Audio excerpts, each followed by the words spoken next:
तुम्ही समजता त्यापेक्षा जास्त सुंदर आहात. You are 20% more attractive. तुम्ही जेव्हा आरशात बघता तेव्हा तुम्हाला वाटतं का की छे, आज मी काही एवढा खास दिसत नाहीये? किंवा तुम्ही स्वतःच्या चेहऱ्यावरच्या चुका शोधत बसता?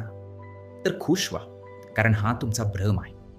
सायकॉलॉजीनुसार तुम्ही स्वतःला जितकं सुंदर समजता त्यापेक्षा 20% जास्त सुंदर तुम्ही लोकांना दिसत असता. हो, 20% जास्त.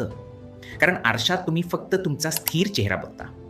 पण जेव्हा लोक तुम्हाला बघतात, तेव्हा ते फक्त चेहरा बघत नाहीत, तर ते तुमचं हसणं, तुमचे हावभाव, तुमचा आवाज आणि तुमची पर्सनॅलिटी बघतात. तुम्ही स्वतःसाठी फक्त एक मूर्ती आहात, पण लोकांसाठी तुम्ही एक जिवंत आणि आकर्षक व्यक्ती आहात. त्यामुळे स्वतःला कमी लेखणं बंद करा. तुम्ही आहात त्यापेक्षा जास्त सुंदर आहात. हा व्हिडिओ त्या व्यक्तीला पाठवा जिला स्वतःची किंमत माहीत नाहीये आणि कॉन्फिडन्स वाढवण्यासाठी आत्ताच फॉलो करा. मनाचे खेळ, परीस फाउंडेशन.